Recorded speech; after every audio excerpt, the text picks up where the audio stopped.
Hello प्यारे विद्यार्थियों, एक बार फिर से आपका कृषि रसायन कक्षा 12 के लेक्चर नंबर 5 में आपका एक बार फिर से हार्दिक स्वागत है।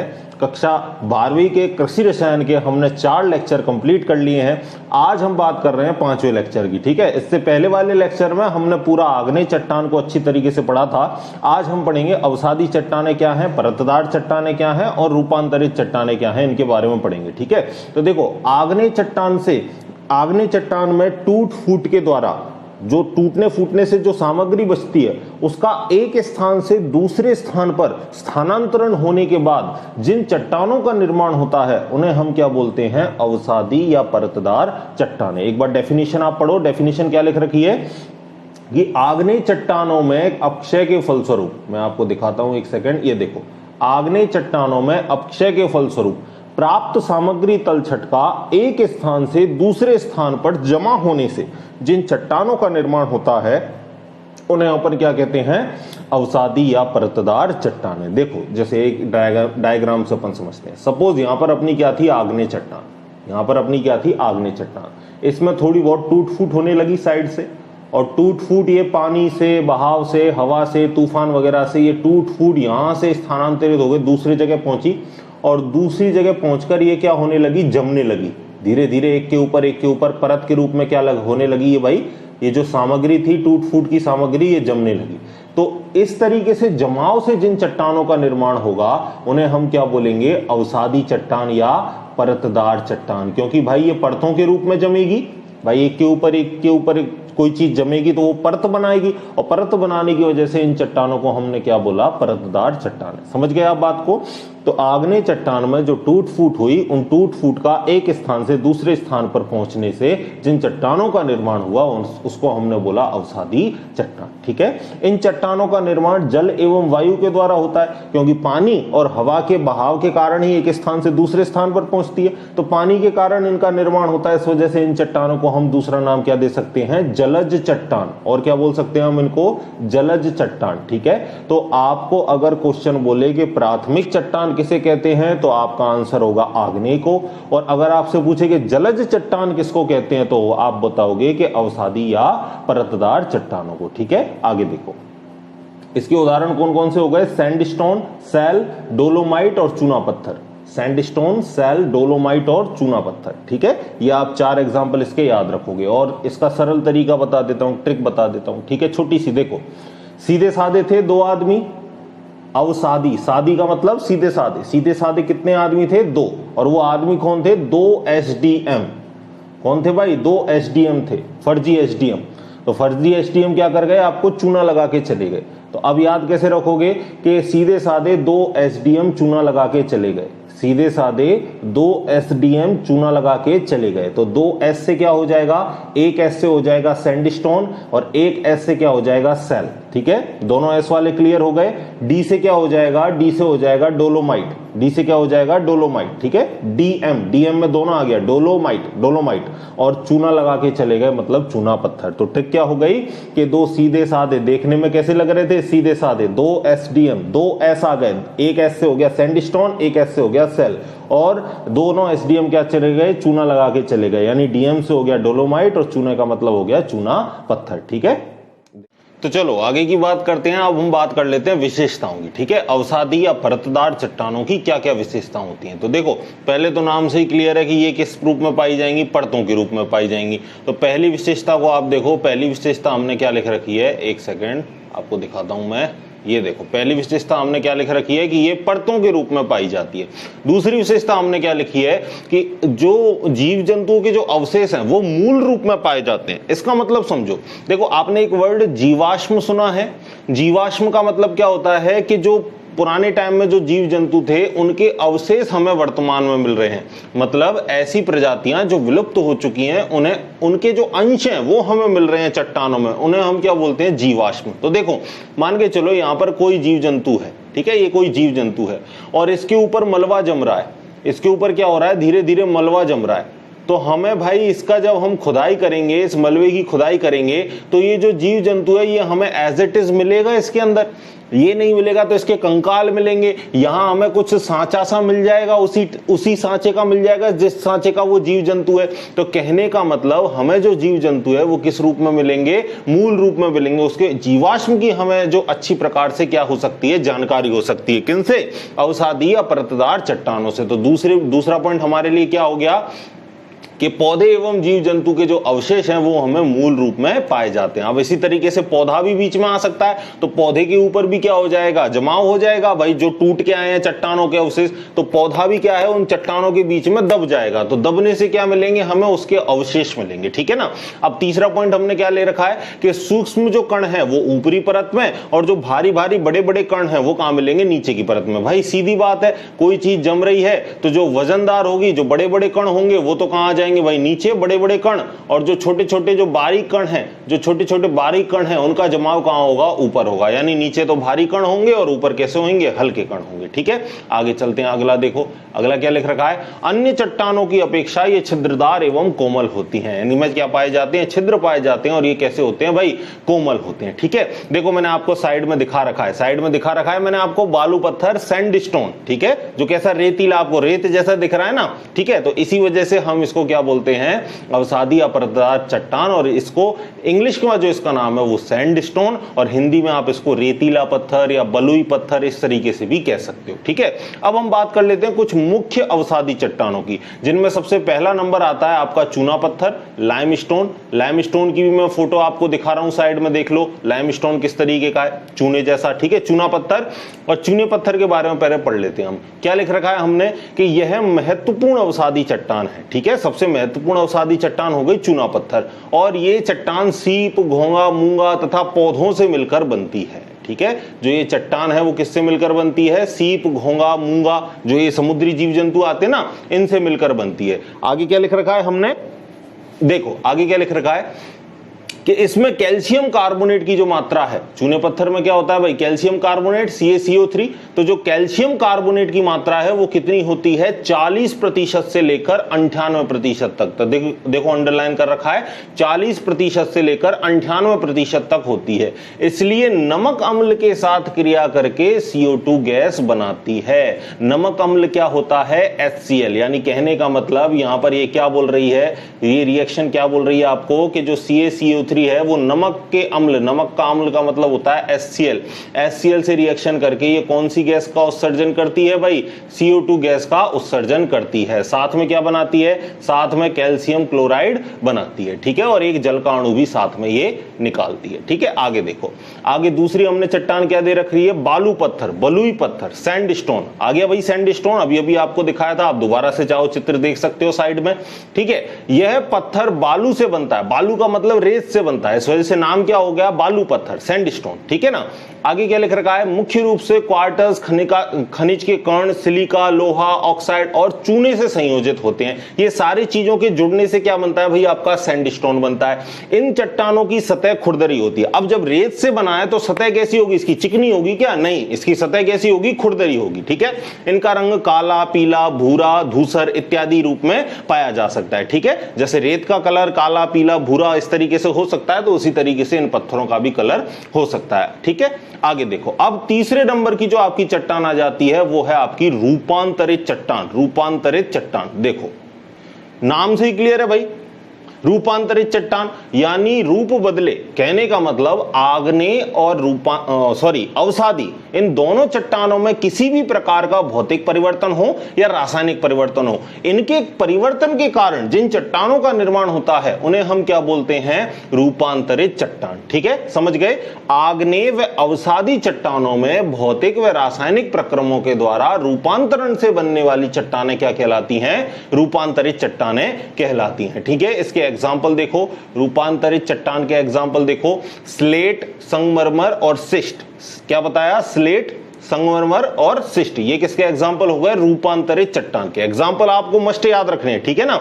आगे देखो, अब ये क्वेश्चन भी पूछ लिया था 2020 में भी पूछा था, ठीक है, कि उस चट्टान का नाम बताओ जो आग्नेय अवसादी के रूपांतरण से बनती है। तो आपको सीधा सीधा एक नंबर में क्वेश्चन था, किस क्या है चट्टान का नाम? भाई रूपांतरित चट्टान, ठीक है। अब देखो इसके रूपांतरित चट्टान के कितने प्रकार हैं? दो, एक तो शल्कित और एक अशल्कित, ठीक है। शल्कित चट्टान, शल्कित चट्टान को देखो, पहले तो मैं चित्र में दिखा रहा हूं, ठीक है। इस चित्र को देखो ध्यान से, ऐसा लगता है ना कि जैसे एक जगह पर आपने देखा होगा नदियों का पानी जब भर जाता है, फिर वो जल स्तर थोड़ा सा जैसे घटता है तो वहां पर निशान बन जाते हैं उस पत्थर पर। तो हम क्या अंदाजा लगाते हैं? पहले यहां तक पानी था भाई, अब पानी घट के यहां तक आ गया, तो उसके बीच में क्या बन जाता है? एक निशान, एक परत सी, एक लेयर सी बन जाती है, ठीक है। तो इसी तरीके से शल्कित चट्टानों में क्या पाई जाती है भाई? अलग अलग लेयर पाई जाती है, ठीक है। देखो यहां लिख भी रखा है हमने, इन चट्टानों में होने वाली शल्किन, शल्किन किसको नाम दिया? उसी लेयर टाइप संरचना को क्या बोला है हिंदी में? शल्किन, ठीक है। एवं भौतिक दशा होती है। तो कहने का मतलब इनकी विशेष शल्किन और भौतिक दशा होती है, जैसा कि आप चित्र में देख पा रहे हो, ठीक है। आगे क्या बोला हमने? इनके अंतर्गत जो खनिज आते हैं वो प्लेटनुमा और समानांतर क्रम में व्यवस्थित होते हैं। समानांतर का मतलब बिल्कुल सीध में व्यवस्थित होते हैं जो खनिज पदार्थ इनके अंदर आते हैं। आगे क्या बोला हमने कि दानेदार शल्कित चट्टानें होती हैं और इनके उदाहरण हो गए नीस, मैग्नेटाइट, शिस्ट। तो आपको एक नंबर में एग्जाम्पल पूछ ले कि शल्कित चट्टानों के उदाहरण लिखिए, तो आप क्या लिखोगे? नीस, मैग्नेटाइट और शिस्ट। इसके बाद अगला देखो, अशल्कित चट्टान। अशल्कित चट्टान नाम में ही आ गया कि जो कोई भी लेयर नहीं हो, उस चट्टान को क्या बोलोगे? अशल्कित चट्टान। तो देख लो आप चित्र में ऊपर, क्या आपको कोई सलवटें, कोई लेयर दिख रही है? नहीं दिख रही ना, सारी एक जैसा है पूरा पत्थर। तो इसमें वही बात बोली है कि देखो क्या बोला है इसमें, कि इसमें प्राय जो चट्टानें पाई जाती है इसमें समान विमा होती है। समान विमा का मतलब कोई भी अलग अलग लेयर नहीं होती, एक समान संरचना इनकी होती है, ठीक है। और ये अत्यंत कठोर होते हैं, जस्ट लाइक आग्नेय चट्टान। जैसे आग्नेय चट्टान बहुत ज्यादा कठोर थी ना, उसी तरीके से ये भी बहुत ज्यादा कैसी होती है? कठोर होती है। और इनके उदाहरण देख लो, ठीक है। उदाहरण क्या लिख रखा है हमने कि डोलोमाइट के अतिरिक्त क्वार्टजाइट, क्वार्टज नहीं, क्या बोला? क्वार्टजाइट, ठीक है। तो ये इनके क्या हो चुके हैं? एग्जाम्पल। विशेषता क्या क्या है भाई इनकी? जैसे कि मैंने आपको बताया कि ये कैसी हैं? कठोर। तो पहली विशेषता देखो, ये चट्टानें अत्यधिक कठोर होती हैं और आग्नेय चट्टानों के समान कैसी होती हैं? रवेदार होती हैं। तो कहने का मतलब जो कठोरता और जो क्रिस्टलीय करण, जो क्रिस्टल का एक जो नेचर है वो किसके समान होता है? आग्नेय चट्टानों के समान होता है। दूसरी विशेषता सिंपल है कि ये शल्कित और अशल्कित दोनों प्रकार की होती हैं। और तीसरी विशेषता कि ये क्रिस्टलीकृत होती है, यानी जैसी आग्नेय चट्टान आपकी क्रिस्टलीकृत थी, उसी तरीके से ये भी कैसी होती हैं? क्रिस्टलीय होती हैं, ठीक है। आगे देखो, आगे मुख्य रूपांतरित चट्टानें। देखो भाई, मुख्य रूपांतरित चट्टानें कौन कौन सी हैं? नंबर पहला आता है शिष्ट का। नंबर पहला कौन सा दे रखा है? शिष्ट। और नंबर दूसरा दे रखा है संगमरमर, ठीक है। क्वेश्चन बन सकता है यहां से, छोटा एक नंबर का क्वेश्चन, ध्यान से पढ़ना इन दोनों पैराग्राफ को। नंबर पहला देखो शिष्ट। तो हमको पता है कि जैसा रूपांतरित चट्टानें किनसे बनती हैं? आग्नेय अवसादी चट्टानों में रूपांतरण के फलस्वरूप इन चट्टानों का निर्माण होता है। दूसरी बात क्या लिख रखी है इसने कि दाब और ताप के प्रभाव से जो रूपांतरण होता है उससे किसका निर्माण होता है? शिष्ट का। देखो साफ साफ लिख रखा है, दाब और ताप के प्रभाव के कारण रूपांतरण होने से किसका निर्माण होता है? शिष्ट का निर्माण होता है, ठीक है। तो दाब और ताप के फलस्वरूप रूपांतरण से जिन चट्टानों का निर्माण होता है उन्हें हम क्या कहते हैं? शिष्ट चट्टान। ऊपर देखो, चित्र देखो, इसका साफ आपको दिख रहा है किस तरीके से इसका डायग्राम है। तो शिष्ट को आप पहचान लो, इस तरीके का पत्थर क्या होता है भाई? शिष्ट कहलाता है, ठीक है। आगे देखो कि ये दानेदार चट्टानें होती हैं। एक लाइन और देखो, इनका भी कैसा है थोड़ा सा, कि फेल्सपार के ऊपर तो आपको क्वार्टज की परत मिलेगी और क्वार्टज के ऊपर आपको माइका की परत मिलेगी, ठीक है। यानी पहले फेल्सपार के ऊपर किसकी परत मिली आपको? क्वार्टज की। और क्वार्टज के ऊपर किसकी मिली? माइका की परत आपको मिलती है, ठीक है। ये दानेदार चट्टानें होती हैं और इनके कण क्रिस्टलीकृत होते हैं। क्रिस्टलीकृत का मतलब जहां भी क्रिस्टलीकृत आ जाए वहां पर आपको समझ जाना है कि जो ठोस के अवयवी कण है वो कैसे हैं? एक दूसरे के पास पास। तो संरचना कैसी हो जाती है? क्रिस्टलीकृत हो जाती है, ठीक है। आगे देखो, इन चट्टानों को तोड़ने पर इनके स्तर अलग अलग हो जाते हैं। इनको पतली होने के कारण विभेदित करना कठिन है। आप अगर इनको तोड़ोगे तो इनकी जो परतें हैं, वो इनके जो स्तर हैं वो कैसे हो जाएंगे? अलग अलग हो जाएंगे, ठीक है। और पतली होने के कारण इनके स्तरों को अलग अलग रूप में विभेदित करना संभव नहीं है, ठीक है। आपको ऊपर चित्र में भी देखकर पता चल रहा है कैसी पतली पतली पट्टी सी है ना। आगे देखो, संगमरमर, इससे तो आप सब परिचित हो, संगमरमर, ठीक है। फिर भी एक बार डायग्राम देख लो। मार्बल आप सब परिचित हो, इंग्लिश में क्या बोलेंगे इसको? मार्बल बोलेंगे, ठीक है। अब यहां से पढ़ना इस पैराग्राफ को। इस पैराग्राफ से मुझे लगता है कि इस बार जो आपके एग्जाम है वहां से 1 नंबर का क्वेश्चन बनने की संभावना है। कैसे है देखो, इसके अंदर 2-3 क्वेश्चन इसके अंदर पूछे जा सकते हैं। पढ़ना ध्यान से एक एक पैराग्राफ की एक एक लाइन को। देखो, संगमरमर, संगमरमर का निर्माण चूना पत्थर से होता है। तो पहली बात, संगमरमर का निर्माण किससे होता है? चूना पत्थर से। तो चूना पत्थर जहां भी आ जाए समझ जाओ कैल्शियम कार्बोनेट का काम हो रहा है। ठीक है, आगे देखो, इसका प्रमुख खनिज कैल्साइट होता है। कैल्साइट का फॉर्मूला भी देखो आपको साफ साफ दे रखा है, CaCO3। तो पहला क्वेश्चन क्या बना आपको कि संगमरमर का प्रमुख खनिज कौन सा है? तो संगमरमर का प्रमुख खनिज कौन सा है? कैल्साइट है, जिसका फॉर्मूला क्या है? CaCO3। पहला क्वेश्चन बन गया। आगे देखो, आगे क्या बोल रखा है कि शुद्ध कैल्साइट चूने पत्थर से बना संगमरमर बिल्कुल सफेद होता है। तो अगर शुद्ध कैल्साइट है तो जो संगमरमर बनेगा वो कैसा बनेगा? बिल्कुल सफेद बनेगा। ठीक है, आगे देखो, अगर दूसरे खनिज से अगर आपके संगमरमर का निर्माण हो रहा है तो इसके रंग में थोड़ा बहुत परिवर्तन आ सकता है। जैसे लाल, आपने थोड़ी थोड़ी हल्की लाल मार्बल देखी है, एक सफेद मार्बल देखी है, थोड़ा सा ब्राउन सा, थोड़ा हल्का धूसर सा ब्राउन सा कलर होता है, उस तरीके की मार्बल आपने देखी है। ठीक है, आगे एक क्वेश्चन मैन बन सकता है जो देखो कि राजस्थान में मार्बल कहां कहां पाई जाती है? राजस्थान में उत्तम संगमरमर कहां कहां पाया जाता है? तो राजस्थान के एक तो मकराना, जो नागौर जिले में जो नागौर जिले के मकराना, यानी नागौर जिले में जो मकराना स्थान है वहां की जो मार्बल है वो फेमस है। ठीक है, इसके बाद जो किशनगढ़, जो अजमेर में पड़ता है, उसकी मार्बल भी कैसी है? फेमस है। तो आप क्या याद रखोगे कि नागौर जिले के मकराना और अजमेर के किशनगढ़ की मार्बल जो है वो अति उत्तम मानी जाती है, और ये दोनों ही जगह कहां है भाई? राजस्थान में। ठीक है, समझ गए बात को? आगे देखो, आगे क्या है? मृदा उत्पादक खनिज पदार्थ। ठीक है, तो खनिज पदार्थ किसको बोलेंगे कि 2 या 2 से अधिक रासायनिक तत्वों के संयोग से मिले पदार्थ को क्या बोलेंगे? खनिज पदार्थ। और खनिज पदार्थों का निर्माण किससे होता है? चट्टानों के अपघटन से। देखो भाई, किससे निर्माण होता है? चट्टानों के अपघटन से निर्माण होता है किनका? खनिज पदार्थों का। ठीक है, तो आगे देखो, खनिज पदार्थों का क्या आपको डेफिनेशन आपको पूछ सकता है 1 नंबर में, तो डेफिनेशन आप लिख दोगे। इसके बाद आपसे पूछेगा खनिज पदार्थों के गुण। ये क्या लिख रखा है? खनिज पदार्थों के गुण। ठीक है, थोड़ा सा हल्का सा है लेकिन आपको मैं बता रहा हूं, आप समझ जाओ। यहां पर क्या लिखा हुआ है? खनिज पदार्थों के गुण। और आपके पास भी किताब है तो आप भी अपनी किताब खोलकर, या यहां पर चल रहा है उसको, एक एक लाइन को आप अच्छे से स्टडी कर सकते हो। ठीक है, तो खनिज पदार्थों के गुण क्या क्या है देखो, इस चीज को हम समझते हैं। देखो इसको, एक सेकेंड। तो नंबर फर्स्ट गुण देखो आप, तो खनिज पदार्थ विभिन्न रंगों के होते हैं। इनके अलग अलग रंग मिल सकते हैं आपको, नीला, हरा, पीला, गुलाबी, इस तरीके के अलग अलग प्रकार के इनके रंग हो सकते हैं। दूसरी हमने क्या बात करी कि खनिजों में एक विशेष प्रकार की चमक होती है। जैसे अगर आपकी मान के चलो धातु निकली, खनिजों में आपका क्या निकला? धातु। तो हर धातु की क्या होती है? अपनी एक विशेष चमक होती है। सोने की कैसी होती है? गोल्डन येलो होती है। ठीक है, और सिल्वर की, चांदी की कलर जो चमक है वो कैसी होती है? बिल्कुल श्वेत चमक होती है ना। तो इस तरीके से अलग अलग खनिज पदार्थों की अलग अलग क्या होती है? चमक पाई जाती है। ठीक है, हर धातु में अपनी एक विशेष धात्विक चमक होती है। इसके बाद जैसे हीरा हुआ तो हीरे की एक अपनी अलग से चमक है। ठीक है, तीसरा हमने पॉइंट क्या लिख रखा है? देखो, खनिज पदार्थ का अपना अलग अलग विशेष आकार होता है। खनिज पदार्थों का अपना अलग अलग एक विशेष क्या होता है? आकार होता है। जैसे एक नया नाम दिया है, जैसे हम क्या कहते हैं? रवा कहते हैं। तो अगर आपको पूछ ले क्वेश्चन 1 नंबर में कि खनिज पदार्थों में रवा क्या है, तो आप क्या आंसर लिखोगे कि प्रत्येक खनिज पदार्थ की अपनी एक अलग अलग विशेष प्रकार की क्या होती है? संरचना होती है, विशेष प्रकार का आकार होता है, जिसे हम क्या कहते हैं? रवा कहते हैं। ठीक है, जैसे अलग अलग प्रकार का आकार कौन सा हो गया? घनाकार हो गया, षटकोणीय हो गया, चतुष्फलकीय हो गया, एकंताक्ष हो गया, त्रिंताक्ष हो गया। ये वर्ड इंग्लिश दे रखी है, मैं आपको इनकी हिंदी बता देता हूं। मोनोक्लिनिक को बोलते हैं एकनताक्ष। क्या बोलते हैं? एकनताक्ष।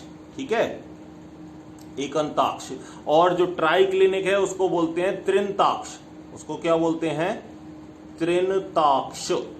ठीक है, ट्राइक्लिनिक इंग्लिश में और हिंदी में क्या हो गया? त्रिंताक्ष। षटभुजाकार हिंदी में ही दे रखा है तो कोई दिक्कत वाली बात है नहीं। ठीक है, तो देखो आपकी जो बुक ने है उसने भी जो क्या है? इंग्लिश टर्म को ही हिंदी बना के लिख दिया। इस वजह से मैं आपसे बोलता हूं कि आप हिंदी पढ़ने के साथ साथ इंग्लिश टर्म को भी कम से कम आप एक बार पढ़ लो, जिससे आपको थोड़ा सा अटपटा, बिल्कुल नया ना लगे कि सर ये शब्द कहां से आ गया। ठीक है, थोड़ा कानों को सुना सुना लगे। ठीक है ना, आगे चलो, 5वां पॉइंट देखते हैं कि कुछ खनिज पदार्थ बहुत कठोर होते हैं, ठीक है, जैसे धातुएं हो गई या आपके हीरा, ग्रेफाइट तो फिर भी मुलायम होता है, जैसे हीरा हो गया आपका, तो हीरे की संरचना कैसी होती है, बहुत ज्यादा कठोर, हीरा आपस में कैसा होता है, बहुत ज्यादा कठोर। जो कोयला होता है ना, उस कोयले पर जितना ज्यादा प्रेशर पड़ता है, जितना अधिक प्रेशर वो झेल सकता है, ऐसा कोयला ही आगे जाके सालों बाद क्या बनता है भाई, हीरा बनता है, ठीक है। आगे देखो, आगे क्या लिख रखा है, 5वां पॉइंट, कि कुछ जो खनिज है वो कैसे होते हैं, पारदर्शी होते हैं, कुछ अल्प पारदर्शी होते हैं, और जो कुछ है वो अपारदर्शी होते हैं। पारदर्शी का मतलब आर पार आप देख सको, जैसे कांच के आप आर पार देख सकते हो ना,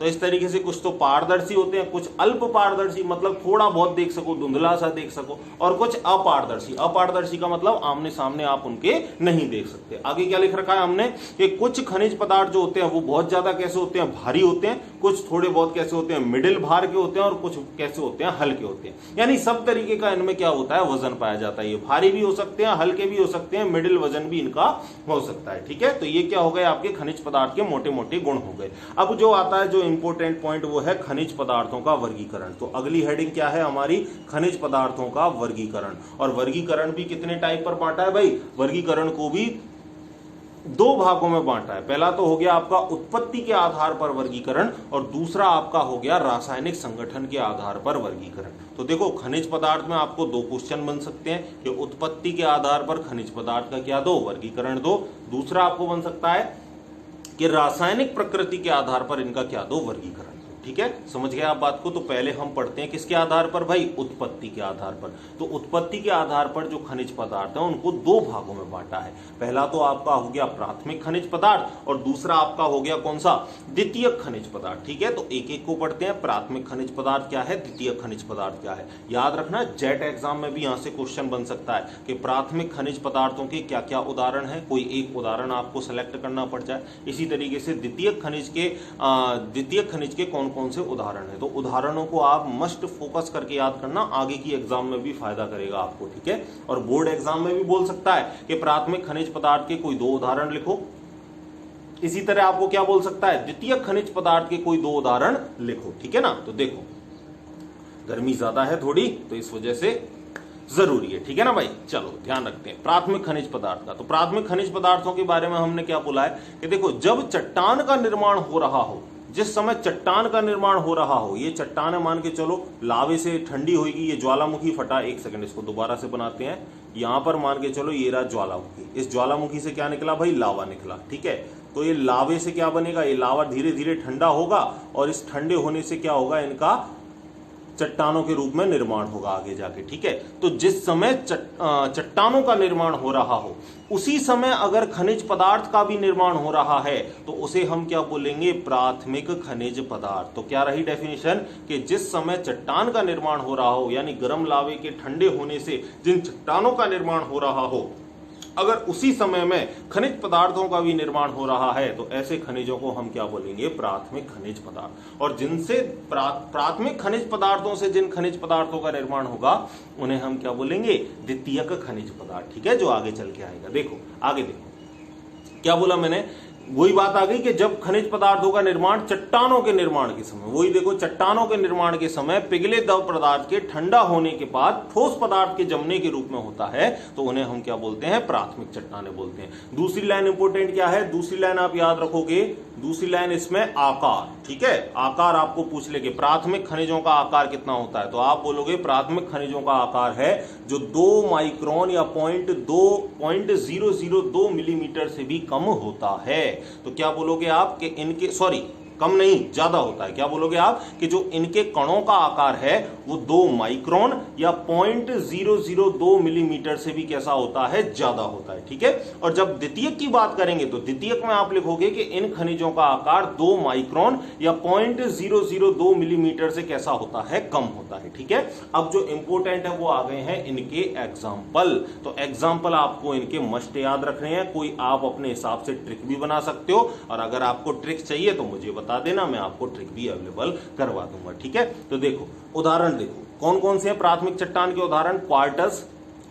ऑर्थोक्लेज, muscovite, biotite, hornblende, augite, olivine, mica, feldspar, चूना पत्थर और मैग्नीसाइट, ये सारे किसके एग्जाम्पल है? प्राथमिक खनिज के एग्जाम्पल है। अब द्वितीय खनिज की मैं आपको बता चुका हूं परिभाषा क्या है, कि जिनसे प्राथमिक खनिजों से जिन खनिजों का निर्माण होता है उन्हें हम क्या कहते हैं? द्वितीय खनिज कहते हैं। तो कहने का मतलब प्राथमिक खनिज पदार्थों के ऊपर जलवायु या रासायनिक कारकों की अभिक्रिया होने से जिन खनिज पदार्थों का निर्माण होगा उन्हें हम द्वितीय खनिज पदार्थ बोलेंगे। इनका आकार 2 माइक्रोन या 0.002 मिलीमीटर से कैसा होता है? कम होता है। और इनके भी इंपोर्टेंट क्या है? एग्जाम्पल। एग्जाम में डायरेक्ट क्वेश्चन बनेगा कि द्वितीय खनिज के कोई 2 एग्जाम्पल लिखो। तो पहला क्या हो गया? पाइराइट। पाइराइट का सूत्र भी पूछ ले। पाइराइट का सूत्र क्या होता है? FeS2। क्या होता है? FeS2। और FeS2 को मूर्खों का सोना भी कहते हैं। इसको क्या कहते हैं भाई? मूर्खों का सोना, क्योंकि देखने में ये सोने जैसी चमक होती है इसमें, ठीक है, क्योंकि इलेक्ट्रॉनों का आदान प्रदान इसमें Fe+2 और Fe+3 के बीच में होता रहता है, ठीक है। तो याद रखो, आप तो इतना से याद रखो कि FeS2 सोने जैसा देखने में होता है और इसको क्या बोलते हैं? मूर्खों का सोना, क्योंकि असली में ये सोना नहीं है, ठीक है। FeS2 जिसको क्या बोलते हैं? पाइराइट, ठीक है। आगे देखो, gibbsite, gypsum, apatite, hematite, kaolinite, montmorillonite, illite, zeolite, ये सारे किस में आ जाएंगे? जो भी लाइट आ रहे हैं वो सारे किस में आ जाएंगे? आपके द्वितीय खनिज के एग्जाम्पल में आपको मिल जाएंगे, ठीक है। अगला देखो, रासायनिक संगठन के आधार पर आपको वर्गीकरण पूछ ले। तो रासायनिक संगठन के आधार पर पहले तो मेन पॉइंट देख लो। मेन पॉइंट कितने दे रखे हैं आपको? 7 पॉइंट दे रखे हैं, ठीक है। तो रासायनिक संगठन के आधार पर वर्गीकरण आएगा तो उसको खनिज पदार्थों को कितने भागों में बांटा है? 7 भागों में बांटा है। पहला भाग कौन सा है? तत्व, ठीक है। तत्व के अंदर कौन आ गया आपका? हीरा आ गया, सल्फर आ गया, ठीक है। ये सारे आ गए आपके तत्व के अंदर, ठीक है।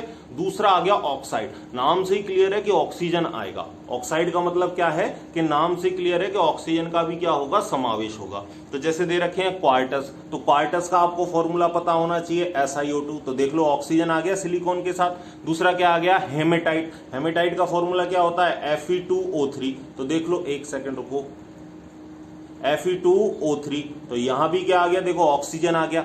इसी तरीके से आपको नीचे क्या दे रखा है? मैग्नेटाइट। तो मैग्नेटाइट का फॉर्मूला क्या होता है? Fe3O4। तो यहां भी देखो ऑक्सीजन आ गया। तो कहने का मतलब ऑक्साइड वर्ग के अंतर्गत सारे वो आपके यौगिक आएंगे जिसमें ऑक्सीजन का क्या हो? समावेश हो, ठीक है। लाइमोनाइट हो गया। इसी तरीके से कार्बोनेट वर्ग। कार्बोनेट का मतलब सबके पास क्या आएगा? CO3। CO3 को क्या बोलते हैं भाई? कार्बोनेट बोलते हैं। CO3 2- होता है, ठीक है ना। इसको क्या बोलते हैं? कार्बोनेट। यानी कार्बोनेट का समावेश होगा हर एक के अंदर। तो कैल्साइट आ गया। कैल्साइट का अभी फॉर्मूला बताया आपको, क्या होता है? CaCO3। तो देखो, CO3 मिल गया आपको, कार्बोनेट। तो कहने का मतलब CO3 का जिनमें आपका इंसर्शन हो रहा है, जिनमें इनका समावेश हो रहा है, वो सारे किसके अंतर्गत आ जाएंगे? कार्बोनेट के अंदर, ठीक है। डोलोमाइट। डोलोमाइट का आपसे फॉर्मूला पूछ सकता है। तो डोलोमाइट का मैं फॉर्मूला लिख देता हूं, CaCO3.MgCO3। ये किसका फॉर्मूला होता है भाई? डोलोमाइट का, ठीक है। डोलोमाइट का सूत्र होता है। तो यहां भी आप देख लो किसका समावेश हो रहा है? CO3 का समावेश हो रहा है। ये हो गया आपका डोलोमाइट का सूत्र। इसी तरीके से मैग्नेसाइट हो गया, साइडेसाइट हो गया, ये सारे किसके अंतर्गत आएंगे? कार्बोनेट वर्ग के अंदर। देखो, ये आपको एग्जाम्पल है ना, वो याद करने पड़ेंगे। देखो भाई, चाहे आप ट्रिक से याद करो, चाहे आप कैसे भी याद करो, आपको ये एग्जाम्पल याद करने पड़ेंगे। तो कुल मिला के माइंड में एक चीज याद रखना कि 7 भागों में बांटा है। फिर एक एक भाग को आप पढ़ते जाओ और उसके एग्जाम्पल आपको बार बार लिख लिख कर आप याद करो, आपको याद आसानी से हो जाएंगे, ठीक है। आगे देखो, फेल्सपार वर्ग। फेल्सपार को कितने भागों में बांटा है? 2 भागों में। पहला हो गया ऑर्थोफेल्सपार और फिर हो गया प्लेजियोक्लेज फेल्सपार, ठीक है। तो फेल्सपार के अंतर्गत पहला प्रकार पढ़ते हैं, यह अम्लीय चट्टानों का विशेष अंग माना जाता है। यानी जो ऑर्थोक्लेज फेल्सपार है वो मुख्यतः किसमें मिलता है? अम्लीय चट्टानों में, अम्ल वाली चट्टानों में। और अम्ल वाली चट्टानें मुख्यतः कौन सी होती हैं? जो क्ले खनिजों का निर्माण करती हैं। जो क्ले का निर्माण करती हैं उनको हम क्या बोलते हैं? अम्लीय चट्टानें बोलते हैं, ठीक है। और जनरली ये चिकनी जो मिट्टियां आती है ना, वो कैसी होती हैं? अम्लीय होती हैं। इसी वजह से देखो आगे क्या लिख रखा है कि जो चिकनी मिट्टी के मुख्य अवयव होते हैं, ठीक है, क्ले, वही मैंने आपको बताया, सिलिका। सिलिका को क्या बोलते हैं भाई? क्ले बोलते हैं, ठीक है ना। आगे देखो, प्लेजियो फेल्सपार, प्लेजियोक्लेज फेल्सपार। अब इसके अंतर्गत कौन कौन से आ गए? कैल्शियम फेल्सपार आ गया, सोडियम फेल्सपार आ गया, सोडा लाइम फेल्सपार आ गया। ये सारे किसके अंतर्गत आ जाएंगे? प्लेजियो फेल्सपार के अंतर्गत। इसके बाद में कौन सा वर्ग आया है? माइका वर्ग। माइका कौन सा हो गया भैया? नंबर 5वें का। माइको में जो संरचना होती है वो अति संकीर्ण होती है। संकीर्ण का मतलब बहुत ज्यादा कैसी होती है? छोटी होती है, ठीक है। और ये किसके होते हैं? Potassium, hydrogen, iron, magnesium, lithium इत्यादि के हाइड्रेट, एल्यूमिनियम, ऑर्थोसिलिकेट होते हैं। पढ़ते हैं, आप बोलोगे सर कैसे भयंकर भयंकर नाम आ रहे हैं, हाँ ये तो हमने अभी तक पढ़े ही नहीं है, ऐसा किया ही नहीं। देखो भाई सब चीज याद होती है ना, संयम रखो, थोड़ा सा हौसला रखो और थोड़ा सा हम पर विश्वास रखो, थोड़ा अपने आप में हौसला और थोड़ा हमारे ऊपर विश्वास, ये दोनों का जब कॉम्बिनेशन सही होगा तो कोई चीज कठिन आपके लिए नहीं लगेगी। अगर आपको कोई चीज एक बार याद नहीं हो रही है तो उसको 10 बार पढ़ो, 10 बार पढ़ो, और भी याद नहीं हो रही 20 बार पढ़ो। कैसे याद नहीं हो, पीछा ही मत छोड़ो जब तक वो याद ना हो। बचपन में ABCD आपको पढ़ाते थे, कितनी बार पढ़ाई थी आपको ABCD? सर हजारों बार पढ़ाई थी। तो देखना बूढ़े हो जाना लेकिन आप उनको ABCD को भूलोगे नहीं, क्योंकि आपको बार बार बुलवा बुलवा के बार बार उसी चीज को रिपीट कर करके आपको वो बिल्कुल क्या है, आपके जहन में वो चीज बिठा दी है। तो इसी वजह से कोई चीज अगर आपको एक बार याद नहीं हो रही तो आप उसको 2 बार 3 बार 4 बार 5 बार लगातार उसको पढ़ते रहो, वो आपको देखो याद होगी। प्रैक्टिस मेन परफेक्ट, आपको पता है कि प्रैक्टिस से ही सारी चीजें क्लियर होती हैं, ठीक है। रस्सी क्या है भाई, बार बार आएगी जाएगी तो पत्थर पर भी निशान पाड़ देगी, ठीक है ना। आपने पढ़ा है रस्सी आवत जात से सिल पर परत निशान, करत करत अभ्यास के जड़मती हो सुजान। तो आप जितना अभ्यास करोगे, जितना अपने आप को टाइम दोगे, जितना अपने कैरियर को आप टाइम दोगे, उतना आपका सब्जेक्ट क्या है, स्ट्रॉन्ग बनेगा, ठीक है। तो जो बच्चे 99 100 में से 100 नंबर लेके आते हैं, आप सोचो अगर आपको भी उनकी बराबरी करनी है तो मेहनत भी आपको उनके बराबर उतनी ही करनी पड़ेगी, ठीक है। तो आप घबराओ मत, सारी चीजें एक बार में किसी के नहीं आती। सब कोई क्या करता है, रिवीजन करता है। जितना ज्यादा रिवीजन करेगा जो इंसान, जो बच्चा जितने ज्यादा रिवीजन करेगा उसके उतने ही अच्छे मार्क्स आएंगे। मैं आपको आज ये जो सफलता का मूल मंत्र है वो मैं आपको देके जा रहा हूं। रिवीजन, जितना ज्यादा आप अभ्यास करोगे केवल इसी पर डिपेंड करता है कि आपके मार्क्स कितने आएंगे, आप कितना सीखोगे, ये सारी बातें इसी पर डिपेंड करता है, ठीक है। आगे चलते हैं। आगे क्या है, मस्कोवाइट, क्योंकि माइका जो वर्ग है उसको भी 2 भागों में बांट दिया। मस्कोवाइट को हम क्या बोलते हैं, सफेद माइका, और इसके बाद जो आने वाली है बायोटाइट, उसको हम क्या बोलते हैं, काली माइका, ठीक है। इसके मस्कोवाइट में आप एग्जांपल देख सकते हो, पोटेशियम एल्यूमिनियम सिलिकेट क्या बोलता है, सफेद माइका बोलते हैं। और पोटेशियम एल्यूमिनियम और मैग्नीशियम आयरन के जो सिलिकेट होते हैं उनको हम क्या बोलते हैं, बायोटाइट, काली माइका बोलते हैं, ठीक है। फिर इसके बाद आता है एपेटाइट वर्ग। एपेटाइट वर्ग के अंतर्गत कौन आता है, क्रिस्टलीय कैल्शियम फॉस्फेट आता है। इसके अंतर्गत कौन आता है भाई, क्रिस्टलीय कैल्शियम फॉस्फेट। और इसके बाद आता है हार्न ब्लेड वर्ग, और हार्न ब्लेड के अंतर्गत कौन आता है, aluminium silicate, calcium silicate, magnesium silicate और आयरन सिलिकेट। देखो सारे जो सिलिकेट हैं वो किसके अंतर आ गए भाई, हार्न ब्लेड के। कैल्शियम आ गया, मैग्नीशियम आ गया, एल्यूमिनियम आ गया, आयरन आ गया, ये सारे किसके अंतर्गत आ गए, हार्न ब्लेड के वर्ग के अंतर्गत आ गए। अब जो अगला जो टॉपिक आने वाला है चट्टानों का अपक्षय, ठीक है, 2 नंबर का क्वेश्चन बनेगा यहाँ से सीधा सीधा, अगर बनेगा तो इसकी बात करेंगे हम अगली क्लास में। तब तक पढ़ते रहिए, खुश रहिए। अगर क्लासेस अच्छे लग रही है तो सर को सपोर्ट कीजिए, बाकी बच्चों को भी बताएं कि आप अच्छे से पढ़ो, ठीक है, इस तरीके से पढ़ो, ठीक है। मिलते हैं अगली वीडियो में, तब तक के लिए पढ़ते रहिए, खुश रहिए।